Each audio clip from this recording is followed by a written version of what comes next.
Cool. So tell me a little bit about you and your writing, and I guess you also used to host a show. So you had the From First to Last podcast. So I did. Talk to me a bit about that. Okay, well, the From First to Last podcast, which is technically on hiatus, but one of those hiatuses that never ends, like a British TV show where it's like Sherlock is like, well, we might make more, but they probably won't. From First to Last it ran for 40 episodes, and it is basically me and a guest. They choose a TV show, and in preparation we just watched the first episode and the last episode, and then we just talk about that, and it was sort of it was good. It was a lot of fun because it was interesting it was interesting from like a writing point of view. It was interesting to sort of see, because there were some shows that you'd watch. Like one of the best episodes we did was Breaking Bad. Yeah. Like you watch the first episode of Breaking Bad and you watch the last episode of Breaking Bad. Huge jump, but it's very much the same show. Like you can see how it gets from here to here, and how clever it's been to move you that way. But then other shows you sort of see them another great episode we did was Dexter. Yeah. Where you can see a first episode that is just like ripe with potential and just like, this show's going to be amazing. Then you jump to a final episode where they have just run out of ideas years before and they just limp to the finish. Yeah. So it was really interesting to sort of, that was sort of the starting point, and then you talk about basically that's the whole show, your experience with it and all that. Yeah. I guess to link it to this, we did do the Clone Wars. Yep. And for me, that was really weird because I hadn't watched any Clone Wars before that. Okay. And it was from that podcast that the guy who I was talking to, he was like, no, there's an episode where this happens, there's an episode where this happens, blah, blah, blah, blah. And he was just like really passionate. And he said, when this is finished, I'm going to send you the StarWars.com order of episodes. It's on Netflix. Give it a go. Yeah. And I was just hooked like that. Yeah. Just could not get away from it. First, what was your take going from first to last on it? Yep. And what were the reactions like? What sort of reactions did you get to that episode? My reaction to First to Last. So if you recall, the first episode is Yoda goes to, I don't know what species, Watto from his planet, or his species planet, to Tridarian. Goes to their planet to I think they want to put a base there for the wars. And Asajj Ventress is there, and they end up in a bit of a bet of Yoda and 3 of the clones versus the platoon of droids. Yeah, I remember there's the big sort of valley. And Yoda. Yeah. And it's amazing. That episode's incredible. I rewatched that recently actually with one of my nephews. And I was like, this episode's amazing. There's a really good bit where Yoda's just talking to the clones, and he individualizes them. He kind of says you always think with your head, but you need to think with your heart. Yeah. And it's just wonderful. Yeah. And really sets up where they go with that series. That's it, because that's the thing. Because I remember when I was talking to my guest, and he was like, "Oh, what's incredible is D. Bradley Baker does all the voices for the clones." Yeah. And you have to remand yourself that it's just one guy doing the voice, because he nails very individual personalities over the course of the entire season. Yeah. The series. There's definitely points where when it would be arcs where you had that group of about 5 clones. Yep. Not Domino Squadron or something Squadron. No. What happens? What? Well, so that you watch them go through training. Yeah. They go through basic training together, and then they go and they do something else, and they do something else, and they keep getting, and loads of them get. I think all of them get killed by the end. Yeah. And you get so invested in that whole thing, and it's Fives and Echo and all of that, which was incredible. And then the last episode is. It's the last episode of a 4-episode arc. Yep. And it's where Yoda goes looking for Cypher-Diaz. Yeah. And the last episode is actually the Mark Hamill episode. Yes, Mark Hamill is... Yeah. He voices the Darth Sith. Bane. Yeah. Maybe Darth Bane? He's the ghost smoke monster sort of. That's it. And Yoda has the big fantasy, and he's fighting Palpatine. Yeah. Oh, not Palpatine, Sidious. And it's this whole thing is really cool. So I watched those 2 episodes, and I was just like, why has this passed me by? Yeah. Why have I not sat down and watched this? Because I know it was cool actually, because the From First Last was very much it was Yoda and Yoda. Yeah. They were just Yoda episodes. Yep. And I was like, this is really cool. So what did you do afterwards? After watching after I watched those 2, I recorded the podcast with this guy who I don't actually know his name. I knew his Twitter name was Kilo. Huh. It was Kilo He's changed it now, but it was Kilo something else. like Kilo something. And I did the podcast and all that. And I was like, yeah, no, these episodes are cool. And he was like, yeah, but... And he was really passionate, dude. Yeah. And he was like, no, because, things that Lucas didn't get right, they try and correct them. So, like in Revenge of the Sith, where it says there are heroes on both sides, it makes no sense, but there's an episode called There Are Heroes on Both Sides. You get an idea of that. Yeah. And it follows up what this character does, what this character does, what this. And I don't think he actually really talked about Ahsoka that much, who became obviously my favourite character. Yeah, she's amazing. I think he was just sort of like, oh no, that character's great and all that, but I didn't have a frame of reference. And then he sent me the so if you don't know this, when you watch the episodes on Netflix, or when they were on Netflix, they're done 1, 2, 3, 4. Yeah. But they're completely out of order for like 4 seasons. So you know that. Yeah. But on StarWars.com, they had the order that you watch them in. So it's kind of like you watch like episodes. It's like season 3 episode, I think 1, 2, and you jump and there's a movie in there, and season 1. Yeah. So I just did that. I just had that, and I would just follow it, just watch it on Netflix and all that. And because the show is only 22 minutes long, I was watching it on my phone. I was watching it. I'd be going on a night out. My wife would be like, "Oh, I'm gonna go jump in the shower," and I'd be like, "Cool." Yeah. What do you got? And I got really hooked on it, and it was definitely a show that it did. I think it really benefited from the Netflix treatment. Absolutely, yeah. Because it didn't have that sort of like week to week. Okay, it's going to sound like you have to see this in subtitles. Week to week weakness. Yeah, I get you. Yeah. Because I feel like there's a few episodes like there's that whole thing where you've got the little frog dude and the 4 droids or whatever, and they have like that weird like heist movie. Yeah. When you watch that, when you just sit and you watch that arc in one sitting, and it's like an 80-minute thing, you're like, okay, cool. And you get to the next bit. Yeah. I feel like if that had been an episode, I'd have to wait a week for the follow-up, and then a week for the next one, and a week for the next one. I was like, this is driving me insane. Binge watching it benefits from. Yeah. Absolutely. And then I just thought it was great because it did so much good stuff. Like it made the Boba Fett character fascinating. Absolutely. I find Boba Fett non-event. But when you see him, like, there's a great episode where he infiltrates the clones and he tries to kill Mace Windu. And then there's like a weird... That is a really good episode. And it turns into like R2-D2 doing like Die Hard. Yes. And it's amazing. Yeah. Like I think that's the thing with the amount of like relationships the show managed to create. Like it really did well with the Obi-Wan, Anakin stuff. Yeah.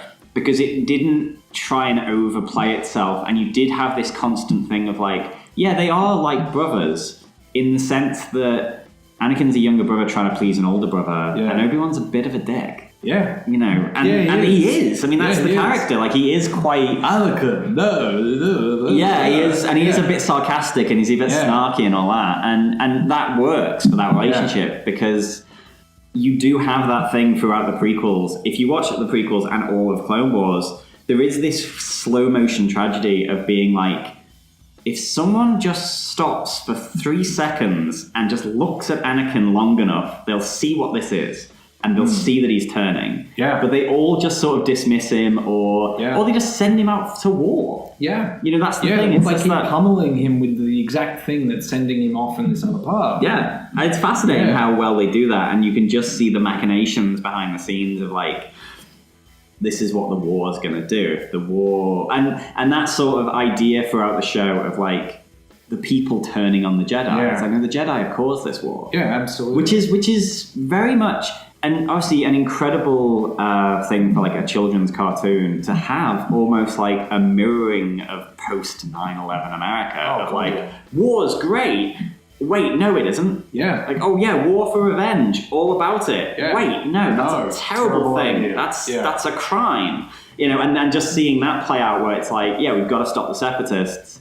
But it's like, these are our people, these are our planet. What's going on? And just watching that. So then when Palpatine appears all messed up in Revenge of the Sith and he's like, the Jedi have attacked me, you're like, they have. Believable. Yeah, it's absolutely believable. These shits have been going to war for years. They're the problem. Yeah. Because they live in that ivory tower in their robes and they don't interact with the people. And it's that thing that, if you just watch the films, you wouldn't necessarily believe it. He tells the Senate... And I guess, the Senate might believe him because they trust him. And some of them are crooked. Yeah, and some of them are crooked. Yeah. But yeah, how does the general public just forget? Now, obviously, there's plenty of backstory that they've wiped history books, they wipe the archive, they basically remove all traces of the Jedi from existence. But at a ground level, you then start to understand when you watch something like Rogue One, where it's like there's this myth. They've become something of myth and legend, but not necessarily something that's positive. Because then you see the other side of it with Han Solo when you meet him in A New Hope, and it's like, well, hokey religions and ancient weapons, like he sees them as being just irrelevant. So how do you get from where they were in the prequels to that? It's no mean feat. No easy feat, I should say. Yeah, because you bring in weird ideas. Like there's a whole arc in the Clone Wars about domestic terrorism.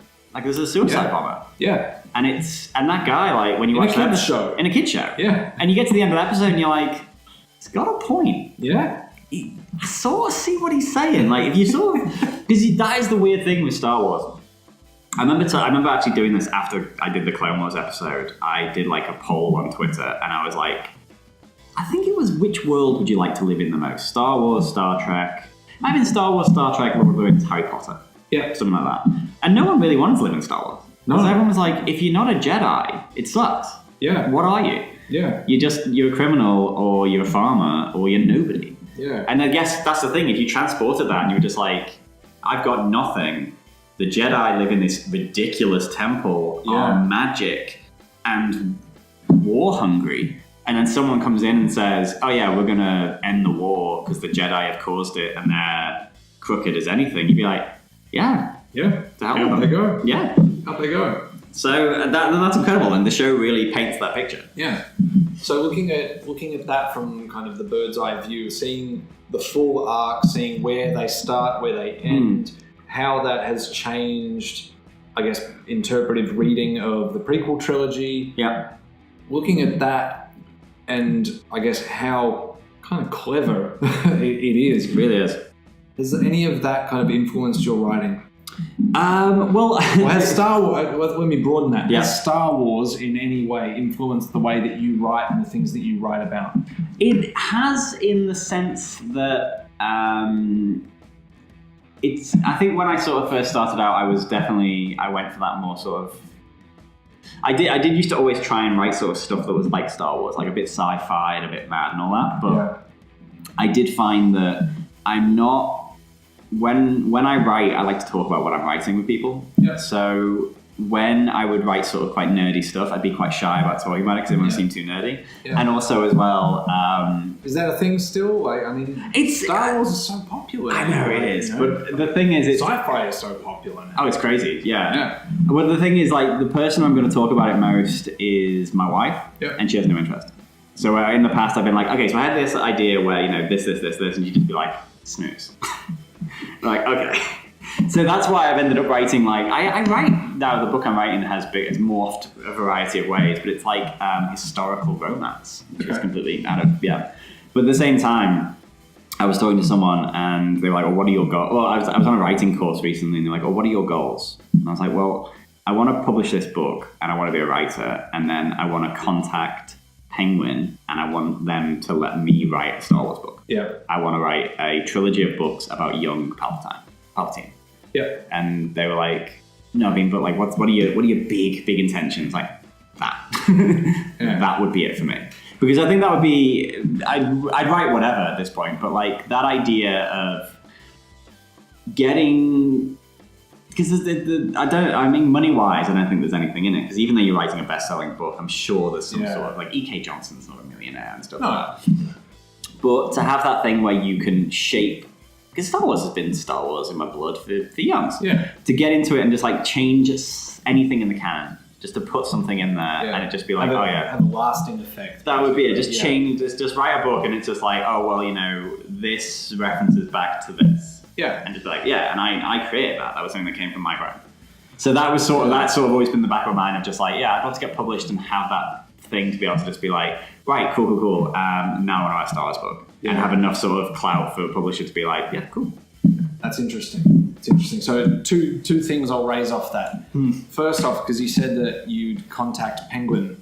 I think it's Penguin. Yeah. Yeah. I need everyone and yourself to go and YouTube search this Benedict Cumberbatch saying penguin. Oh, Penglink. Yeah, Penglink. Penglink. Yeah. Yeah. He can't say it. He can't say It's it. incredible. And he was hired. He was hired because he does a nature documentary. To voice over a nature documentary about penguins. Penguins. Is penguins. Crested penguins. Parent penguin heading home. So why are these woodlands so attractive to penguins? Or would you transfer that desire to write Star Wars fiction if Lucasfilm came to you and said, hey Sean, write a movie? Write the next episode in the saga. How would you could you do it, and would you reconcile that with being a fan? Yeah. I think the thing is, it's one of those things I always find quite amazing whenever I see anyone who does like one of those big franchises or big sort of like well-loved properties. Yeah. And you think to yourself, how did you sit down and just do it? Like, at what point do you write the words like interior Star Destroyer? Yeah. You know, I remember seeing a thing, I think it was Neil Gaiman, and he'd like done a video, and it was when he wrote his first episode of Doctor Who. Yeah. And he was like, there is something so powerful about when you're on the computer and you just type in interior TARDIS. Yeah. And he's like, and then you just know you're in it then, and this is serious business. Yeah. Like, and you've crossed into that next thing of like, because that would be, well, I would love to write an episode of Doctor Who. Yeah. But yeah, I just feel like if you do that thing of just like writing like dialogue for Luke or Han or Leia or any other stuff, like, how would you start? Yeah. Like I mean, that's the amazing thing where you wonder, because I feel like at least with Force Awakens, Lawrence Kasdan has done it. You know, he's done 2 of them before. Yeah. So he was probably just like, I think he probably got started. And he was like, I'll break the seal, and then JJ, you can come in and help out. Yeah. But Rian Johnson had to just like read the Force Awakens script, see a bunch of dailies, and then from that, have a few phone calls, I think as well, and be like, all right, where are you going with this? Like, and then just like exterior space. Yeah. Open it. Do you start with a crawl? Do you write the crawl first? Yeah. Do you write that at the end? Do you think of a title first? At what point do you think of a title? At what point do you kind of like, does someone say to you, you're going to write Star Wars, and you go, Last Jedi, cool. Or do you have this, and it's just titled? Like, I mean, that's the thing. Like, no idea. Yeah. And I rewrote the start of my book a million times. I actually, after this course I went on, I'm rewriting it again. And because you kind of like, you want to get it perfect. Yeah. But a book is a bit more forgiving because people will read a first page or whatever. But a Star Wars thing, you've got to just like, that first image is the image. Yes. Yeah. Rogue One is a great example of that. So obviously you start with like space and then you watch that shuttle come in. Yeah. And when that's skimming, like, oh, this is going to be a gorgeous film. Yeah. This is going to be gorgeous. It's going to be a bit drab. Yeah. But it's going to be beautiful. Yeah. And that's Rogue One for me. Yeah, absolutely. Force Awakens, just what you got the planet and the ship moves across it. I was like, this is going to be very New Hope-y. Absolutely. And then like Last Jedi is very much a sense of like that opens with just panic which is the whole film. Like an interesting thing I was thinking about actually on the walk here was I think we do sort of like I think I've said this to you before. That sort of counterpoint of Force Awakens and Last Jedi, like those 2 films are a little bit in opposition to each other. Yeah. But probably the 2 films that are most in opposition to each other and I had this whole thing I was going to write for Audience Everywhere before it closed down. Rogue One and Last Jedi. Yeah. Because Rogue One is rebellions are built on hope, and Last Jedi is empires or tyrannies built on hopelessness. Yes. Because that whole thing because those movies even operate in sort of reverse to each other, where they start, like Rogue One starts with the baddies in complete control and the rebels are just a bit scrappy, and ends with a big victory in the sense that the rebellion's on the rise. Yeah. Whereas Last Jedi starts with the aftermath of Starkiller Base, and they've had a victory, and ends with them just a scrappy bunch of 12 people, you know. Yeah. So yeah, I think those 2 movies, I don't know if that was intentional or what, but they play such a wonderful counterpoint. I'd never considered it that way, but now that you say that, that makes a hell of a lot of sense. It's for me when the big started the Supremacy, the big stealth bomber thing, is just blowing up the transports one by one, and it's just this hopeless massacre. Yeah. And for me, I've seen that film so many times, I'm always just like, oh, I hate this, I hate it so much. But in that kind of like good way of just please just get to the planet. This is it's killing me. Yeah. And I think that's like I sort of talked to my brother about this, and he was like, well, I don't understand why Finn and Rose and the other guy and Del Toro went onto the ship, but then they failed. Like, yeah, that's the whole film. It's just a series of failures. Yeah. It's a series of Star Wars is people doing things and getting it right, and this is also Star Wars, but sometimes everything goes wrong. Yeah. And sometimes it's Poe Dameron's fault. He really screwed up, but you know, I pulled it back in the end. I feel like pulled it back in the end, but only by learning, right? And sometimes I guess that's the thing. You have to fail, sometimes miserably, or you learn nothing. Failure is the best teacher. No, and that's a teacher. No, the greatest teacher, failure is. From first to last. Yeah. Will you keep going? Probably. Okay. Because I want to do the new Twin Peaks. Yep. I want to do Rebels. But yeah, I mean, there's still loads and loads of shows to do, and it was annoying. I always wanted to get Entourage, Sex and the City, Dallas, The Shield was what I wanted to talk about. So there's more than enough. And the thing is, shows end all the time. Like, I'll see a show end, and I'll be like, that'd be pretty good. Yeah. Pretty good for first last. So I don't know. I'm currently uploading them all onto, because the host website I was using, I stopped paying for it, so it's gone. Yeah. So I'm just uploading them all onto YouTube just for prosperity. YouTube? What's the? So you'd have to look up from first to last, but that would then might lead you to the band from first to last. Yeah, I had that problem as well. Yeah. So I think But it might be because it's there's no there's like 5 subscribers and all that, so I haven't really publicized it. You just started uploading. Yeah. So I think Twitter. Yeah. Twitter. Yeah. Twitter. So it's @ from first to last pod. Yep. And if you go there, I think the pinned tweet is a link to the current sort of things. And I'm breaking them up into so they're all there, but they're broken up into playlists, series 1, series 2, series 3. Perfect. And then once I've uploaded all of them, then I'm going to decide what I'm going to do next. Cool. All right. Well, I look forward to it, and thank you. Thank you. That was a big editing session. It's all done. I didn't want to wait to say thank you, so thank you. I've got a lot to learn, I think. So the first thing, most obviously, test your audio. I'm going to do a little, behind the scenes video about all of this, but yeah, I had no clue that my microphone would pick up the tiniest little taps on a table and make them sound like someone's kicking the table. So thanks for your patience with that. I've got more content with Sean. We recorded 4 releases worth of things all up, so I think they're all going to have a little bit of that noise, but it is what it is. So please like, share, subscribe, and help support the channel. I need your subscriptions to keep it going and to hit my goals. So thank you again. See you next time.